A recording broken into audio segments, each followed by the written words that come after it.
Fala rapaziada, tudo de boa? Seguinte, nesse vídeo aqui a gente vai falar sobre um novo modelo que a OpenAI lançou, que é justamente aqui o O3, e a gente viu o alvoroço que esse modelo aqui causou nas redes sociais. Muita gente está falando que esse modelo aqui atingiu a inteligência artificial geral, que a gente está muito próximo de atingir a AGI, né, inteligência artificial geral.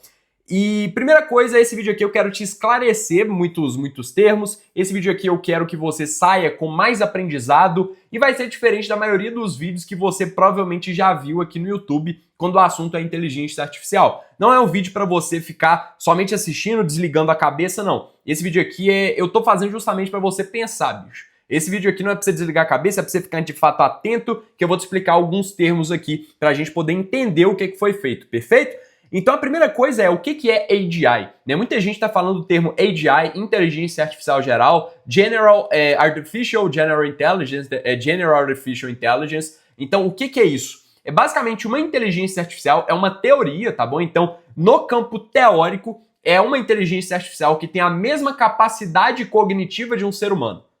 Mesma capacidade cognitiva de um ser humano. O que significa isso, Ano? Tudo aquilo que cognitivamente o ser humano é capaz de fazer, a AGI tem que ser capaz de fazer também. Então, se um ser humano fica 5 anos no doutorado para propor uma nova tese, para propor algo novo para a comunidade científica, a AGI tem que fazer também. Se um ser humano consegue, por exemplo, tirar a medalha de ouro na Olimpíada Internacional de Matemática, a AGI tem que ser capaz também. Perfeito? Então, tudo aquilo que nós cognitivamente conseguimos fazer, uma inteligência artificial geral também tem que conseguir fazer. Esse é o primeiro ponto. E aí, o que a gente viu, né? A gente viu o seguinte, ó, se a gente vier aqui nesse tweet que eu separei pra vocês, ele fala o seguinte, olha só, isso aqui é impressionante, tá? Isso aqui é impressionante. Vocês podem ver que de 2019 até 2024, mentira, até 2024 a gente teve um avanço de 5%. De 5% nesse dataset, perfeito? Nesse benchmark. E aí, depois eu vou explicar para vocês o que é benchmark, tá? Mas isso aqui eu só quero mostrar para vocês o quão bom foi esse avanço. Então, de 2019 a 2024, ou seja, 5 anos, a gente teve um avanço de 5%. Uma média de 1% por ano. Só que em 2024, a gente pulou de 5% para 87%, bicho. Para 87%. E o que aconteceu aqui no meio da história, né? Bom, primeira coisa, a gente foi avaliado aqui no GPT-4o, perfeito? Então o GPT-4o é um modelo excelente. E do O, ele foi pro O1. E do O1 foi pro O3. Ah, por que não foi pro O2? Eu vou explicar também depois, tá? Mas a gente consegue notar uma diferença. Olha só, eu vou abrir aqui o ChatGPT para você poder ver, para a gente poder fazer esse teste junto. Então, quando eu pergunto alguma coisa pro 4O, olha só, gere um código para, sei lá, uma landing page usando React, por exemplo. React com, sei lá, Tailwind. Perfeito? Então, ó, vou pedir aqui para ele gerar um código. Você tá vendo que ele começa a escrever logo de começo. Então, eu já pedi para ele e ele começou a escrever o código, não pensou nada. Só que quando a gente vai para o modelo, deixa eu ver aqui, ó. Deixa eu criar um novo chat. Quando eu venho para o O1, o que acontece? Ele pensa primeiro. Então, olha só, ele primeiro pensa para depois responder. Então, uma das grandes diferenças aqui que a gente teve dos modelos de 2024 é que ao invés de somente responder diretamente, os modelos O1 e O3, eles pensam antes de responder. Eles aplicam internamente uma técnica que a gente chama de Chain of Thought. Então, quando eu venho aqui, ó, Chain of Thought, deixa eu mostrar aqui para vocês, inclusive é uma técnica de engenharia de prompt proposta em um artigo científico, que no caso é esse artigo aqui, ó, que eu vou mostrar para vocês. Então, nesse artigo, ele propõe essa técnica de engenharia de prompt, que nada mais é do que forçar o modelo a pensar antes de responder. Perfeito? Então, essa é uma das primeiras grandes diferenças que a gente teve de 2019 para 2024, que todos os modelos aqui, eles respondiam logo em seguida que você perguntava alguma coisa. E de 2024, a gente teve aplicado internamente no modelo, essa cadeia de pensamento, o Chain of Thought, que o modelo raciocina antes de responder. E, geralmente, nós humanos fazemos isso, né? Antes de fazer uma pergunta de matemática, quando a gente lê uma pergunta, por exemplo, a gente não sai fazendo direto. A gente primeiro pensa, opa, acho que eu vou fazer isso, aquilo, outro, e depois a gente responde. Então, show de bola, melhorou bastante aqui. E do A1 para o O3, a gente pode ver que ele foi muito bem, o avanço foi muito grande, né? Aqui a gente teve de 5% para 87%. Então o avanço foi gigantesco que a gente teve. E aí, agora que eu vou explicar para vocês os termos de benchmark e os termos aqui que eu tinha falado, no caso sobre o ARC, né? O que é, galera? Basicamente o ARC, ele é uma competição que incentiva pesquisadores e pessoas que desenvolvem inteligência artificial a atingirem a AGI, perfeito? A inteligência artificial geral. Inclusive, eles têm aqui um prêmio de $1 milhão para quem fizer um modelo open source, ou seja, um modelo aberto, que a gente consegue utilizar, qualquer pessoa consegue utilizar, não é um modelo pago. Para quem fizer um modelo aberto, open source, que no caso aqui consiga atingir essa AGI, que consiga atingir 100% aqui no benchmark deles. E o que é benchmark? Benchmark nada mais é do que um conjunto de questões, um conjunto de problemas que a IA responde e a gente avalia a porcentagem que ele acertou desse total de problemas que a gente tem ali. No caso desse dataset, desse benchmark ARC, a gente tem esse tipo de problema. Então é como se fosse um teste de lógica, entendeu? A gente tem aqui, opa, dado isso aqui, a resposta é essa. Então o que acontece? Aqui onde está faltando um quadradinho, a gente coloca um com a cor mais escura. E aí o que ele faz? Ele dá isso aqui para o modelo poder entender o que ele tem que fazer e dá esse outro conjunto de dados aqui para ele poder responder. Perfeito? Então é basicamente dessa forma aqui que funciona o benchmark. Você tem um conjunto de problemas e um conjunto de respostas onde o modelo vai ser avaliado, que no caso é esse aqui, um conjunto de teste. Perfeito? E aí, o que eles propõem, né? A maneira diferente. Por que o ARC, diferente de outros benchmarks, inclusive tem um benchmark muito famoso, deixa eu até pegar o artigo aqui que a OpenAI divulgou, o O1. Deixa eu ver se é esse aqui. Acho que não é esse. Deixa eu ver aqui. OpenAI O1. Deixa eu ver. Acho que é esse. Deixa eu ver se é esse aqui, ó. Quero mostrar para vocês uma coisa muito interessante. Deixa eu ver aqui. O1. Acho que não, hein? Deixa eu procurar aqui. Tem um artigo muito legal que ele fala um pouco sobre o modelo O1. Deixa eu ver. O1, OpenAI, Preview, isso aqui. Deixa eu ver. É isso? Acho que é isso. Exatamente, é isso aqui. A gente tem um benchmark que, olha só, deixa eu ver se ele vai falar o nome, é que eu esqueci de fato o nome do benchmark, senão eu pegaria ele. Mas é um benchmark onde a gente tem, basicamente, perguntas a nível de PhD, de doutorado, de física, química e biologia, e ele foi muito bem. O modelo O1 foi muito bem, só que esse benchmark aqui, o que ele avalia? Ele avalia problemas a nível de doutorado, ou seja, são questões. Então você avalia a capacidade de resolver problemas da IA, perfeito? Esse tipo de benchmark avalia a capacidade de resolução de problemas. Só que o que o pessoal aqui do ARC pensou? Eles falaram, bom, como eu quero medir a AGI, a inteligência artificial geral, eu tenho que definir primeiro o que é inteligência. Inteligência é resolver questão? Não. Por quê? Porque se eu decorar a resolução de uma questão, eu consigo fazer. Só que inteligência não é isso. Inteligência é a partir de problemas onde você, aprendi qual que é o padrão disso aqui. Eu consigo replicar para qualquer tipo de problema agora. Isso é inteligência. Então eles mesmos falam aqui, ó.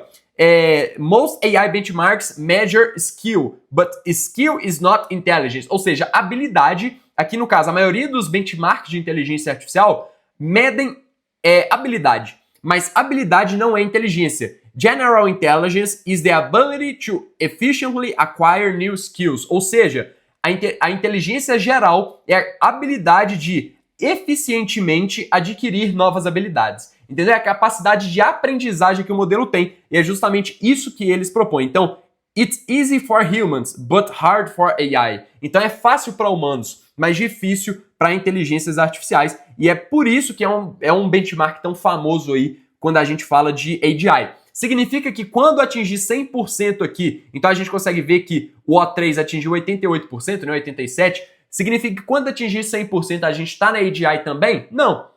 Não significa. Então isso aqui é somente um benchmark, galera. É um benchmark, é um conjunto de questões onde ele vai aprender ali. Se atingir 100%, significa que nesse conjunto de dados ele performou 100%. Ele entendeu 100% bem. Inclusive, eu tô falando isso porque a gente não precisa de ter um modelo ultra inteligente para resolver 100% aqui desse benchmark. Perfeito? A gente não precisa de ter um modelo muito inteligente para resolver esse benchmark aqui de maneira 100% correta. Por quê? E é um termo que eu vou explicar aqui agora para vocês que faz muita diferença vocês entenderem. Muita diferença. Olha só, inclusive vou até traduzir aqui para a gente poder ver. Tá aqui o novo modelo, né, o 3 da OpenAI, treinado no conjunto de treinamento público ARC-AGI 1. Então, olha só essa informação aqui que muita gente não comenta, né? ele foi treinado no conjunto de treinamento público do ARC. O que significa? Ele já teve acesso a problemas do ARC antes, entendeu? Então, modelos como o O1, aqui que ele foi comparado ao O1, eu pesquisei, eu não achei fontes que dizem que o O1 também teve acesso a esses dados. Então, olha só, a gente está comparando um modelo que os problemas do ARC eram totalmente novos para ele, com outro modelo, como o O3, que já teve contato com problemas do ARC antes e problemas com as suas resoluções. Entendeu? Então, é justo fazer isso? A comparação, na minha visão, não é justa. A comparação do O3 com o O1 não é justa justamente porque o O1 também não teve acesso ao conjunto de treinamento público do ARC.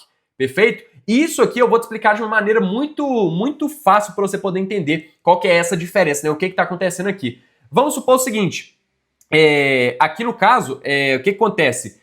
Você está fazendo uma questão de matemática, tá? Você está treinando para fazer uma prova de matemática. E aí o que você faz? Você faz um simulado, esse simulado tem 10 questões de matemática, você decora a resolução dessas 10 questões. Então você vai decorar a resolução dessas 10 questões e vai para a sua prova. Se você chegar na sua prova e as 10 questões de matemática dela forem as 10 questões do simulado, pô, bicho, você vai deitar. Você tá entendendo? Você vai deitar porque você decorou a resolução. Só que se for diferente, você vai tirar 0. Por quê? Porque você decorou, você não aprendeu. Entendeu? Então você já teve contato com aqueles dados antes, no caso de cair as mesmas questões do simulado na sua prova, você já teve contato com aqueles dados antes e por isso você acertou, porque você decorou aqueles dados. Só que se vier novos dados que medem de fato a sua capacidade de aprendizagem, você não vai acertar. Então, você na verdade não precisa ter um modelo super inteligente para poder acertar 100% das questões aqui do ARC. Basta você ter um modelo que foi treinado justamente com todas as questões aqui do ARC, entendeu? E aí você consegue acertar 100% delas. No caso, olha só que interessante, né? A gente vê aqui, né? Então, o O3 ficou com um desempenho de 88%, isso aqui foi muito interessante. Isso aqui é muito legal. Olha só, avaliação semi-privada, sem tarefas privadas usadas para avaliar overfitting. O que é overfitting? É quando você tem um modelo que ele performa muito bem nos dados que ele foi treinado, mas ele não consegue generalizar o aprendizado. Ou seja, por que eu te falei daquela questão do simulado antes? Isso significa que um modelo com overfitting é como se fosse você que decorou aquelas 10 questões do simulado. Então, se cair 10 questões simuladas, ou seja, se você for avaliado nas questões que você foi treinado, nas questões que você decorou, você vai muito bem. Só que quando você for avaliado com questões que você nunca viu na vida, você vai mal. Ou seja, a sua capacidade de generalizar o seu conhecimento é fraca. Isso é overfitting, perfeito? Então aqui, avaliação semi-privada foram 100 tarefas privadas usadas para avaliar overfitting e avaliação pública 40 tarefas públicas. Então aqui está o resultado, olha só. Quando a gente vê o modelo público, no caso aqui, definir, né? O O3, você viu que ele foi treinado com um conjunto de treinamento público do ARC. Então quando a gente avalia ele também com dados públicos, você vai ver aqui que ele teve um desempenho de 91%. Só que quando a gente pega aqui, por exemplo, o semi-privado, né, com eficiência baixa aqui também, a gente vê que o desempenho cai. Por quê? Porque ele não teve acesso àqueles dados. Então, mesmo que ele tenha tido acesso a dados públicos, ele não acessou dados privados e ele conseguiu generalizar menos o conhecimento dele. Perfeito? Só que, ainda assim, a gente tem muito acerto, né? Muito acerto. A gente consegue ver aqui que o custo foi de $2.000, né? O custo por tarefa foi de $20 aqui, $17 aqui. Enfim, é um custo bem alto mesmo. É um custo bem alto que a gente teve. E uma questão muito interessante é isso aqui, olha só. Aqui descendo um pouco no artigo, aproximadamente 9% das tarefas de avaliação pública que ele foi avaliado. E por que 9%? Não era aproximadamente. Por causa disso aqui, ó. Você lembra que ele foi treinado com essas questões públicas? Mas se ele viu todas as questões públicas, por que ele ainda errou 9% delas, né? Aproximadamente aqui, mais precisamente, 8,5% das questões, né? Por que ele errou essas 8,5% de questões? E é justamente eles até pedem aqui uma sugestão do público, né? Então, olha só, gostaríamos de sua ajuda para analisar os resultados. Então, eles querem entender, porque mesmo tendo acesso àqueles dados antes, ele ainda errou essas questões. Então, olha só, tá aqui o exemplo e ele errou, né? No caso aqui, ele errou, ele não conseguiu generalizar. E eles querem, de fato, entender o que aconteceu, se tem algum padrão aqui de erro, e ele até pede a ajuda do público aqui, perfeito? Então, bom, esse é basicamente o resultado que a gente teve, e muita gente ficou pensando, por que foi do O1 pro O3? Por que não passou pro O2, né? Por causa disso aqui, cara. Eu até pesquisei, Olha só, a empresa vai provavelmente pular, né, a utilização de O2 para meio que evitar uma certa confusão com uma empresa britânica de telecomunicação, a O2. Entendeu? Então, como já tem uma empresa muito grande lá, britânica de telecomunicação que também chama O2, provavelmente deve ser por isso, por questão de marca, que eles vão do O1 para o O3 de forma direta. Perfeito? Então, qual que é a minha opinião sobre isso aqui de forma sincera? Vai atingir a ADI? Não vai? Cara, isso aqui é um benchmark, é um conjunto de questões para avaliar a capacidade do modelo de aprendizagem, de a partir de problemas lógicos, então de exemplos de antes e depois, se ele consegue generalizar. Perfeito? É basicamente isso. É aqui, igual eles falaram, é a capacidade de forma eficiente, né, adquirir novas habilidades. Isso é inteligência. Então eles tentam medir isso. E a gente está caminhando rumo à ADI? Sim, estamos. Só que, cara, ainda está longe. Ainda está longe. Isso aqui não é motivo para alvoroço. Provavelmente tem um monte de vídeo aqui no YouTube de pessoas falando atingimos a ADI, títulos bem chamativos, e provavelmente esse título aqui também foi chamativo. Só que eu queria mais te passar esse conhecimento de que, pô, a gente tem que ter noção dos fundamentos, né? Então, o que é overfitting? É um conceito mais técnico de machine learning, de aprendizado de máquina, né? Que a gente tem que ter noção para poder entender esse artigo. Então, é basicamente dessa forma que está funcionando. A gente está chegando perto da ADI, a gente está caminhando rumo a ela, mas mesmo quando atingir 100% aqui nesse benchmark, a gente ainda, cara, provavelmente não vai estar na ADI, entendeu? Ela tem que ter a mesma capacidade cognitiva de um ser humano para todas as tarefas. Então, se o ser humano consegue tirar medalha de ouro na IMO, né, na Olimpíada Internacional de Matemática, ela também tem que tirar. E tem pesquisadores tentando fazer isso, né? Então, sabe qual que é o melhor de tudo? A gente não ficar com punheta mental, ficando assim, nossa, será que vai atingir a ADI? Nossa, o O3 ele tá com uma performance muito boa, meu Deus do céu. Para de punheta mental e vamos estudar, vamos focar no agora. Dá para desenvolver solução com inteligência artificial. Cara, quando chegar na ADI, perfeito, bicho. Excelente. O que eu vou fazer até lá? Eu vou tentar vender soluções de IA para poder fazer dinheiro com isso. É isso que eu vou fazer. Tá entendendo? Então, chegou na ADI, show de bola. Como que eu posso fazer dinheiro com isso também? E eu sou um cara que eu pesquisava academicamente sobre inteligência artificial. Né? Então, eu pesquisava a área de Retrieval Augmented Generation, que é a área de RAG, né? De recuperação de informações. Então, eu não sou um cara, por exemplo, que vende hoje aqui no mercado de IA. Entendeu? Eu já, pesquiso isso academicamente, já tem mais de 5 anos que eu mexo com essa área. Então, bem antes aí do hype do GPT, né? E eu gostaria muito mesmo que vocês parassem com punheta mental, que de fato pesquisassem, entendessem, pô, bicho, será que atingiu aqui a ADI? E aí a gente vê aqui, por exemplo, nossa, eu vi aqui um termo, o que é overfitting? Isso aqui tem que ser interessante, entendeu? Você chegar nisso aqui e falar, putz, o que é overfitting? Você vai, pesquisa, aprende um novo termo, entendeu? E parar de, tipo assim, caçar, sabe? Esse negócio de isso vai mudar tudo, essas coisas bem chamativas assim. Isso não vai levar ninguém a lugar nenhum. O que a gente tem que fazer é acompanhar tendências e saber como que a gente pode aplicar isso, seja no seu negócio, seja em outros lugares, perfeito? E bom, se você quiser aprender isso dentro de um único lugar, eu tenho uma plataforma de ensino em inteligência artificial, que é a Dacia Academy, que é inclusive o primeiro link aqui da descrição. Você pode criar sua conta gratuita aqui, a gente tem cursos tanto gratuitos quanto pagos, tá? Tem aqui o treinamento de ChatGPT, o treinamento de N8N, onde eu ensino engenharia de prompt e várias outras coisas. Mas isso aqui, claro, se você tiver interesse, é gratuita, que é a conta que você pode criar. E bom, eu espero que vocês tenham gostado aqui desse vídeo, que vocês pesquisem também mais, que aprendam mais, leiam aqui, eu li todo aqui esse artigo, eu não vou passar ele todo por vocês, senão vai ficar muito cansativo, porque ler você consegue ler em casa, né?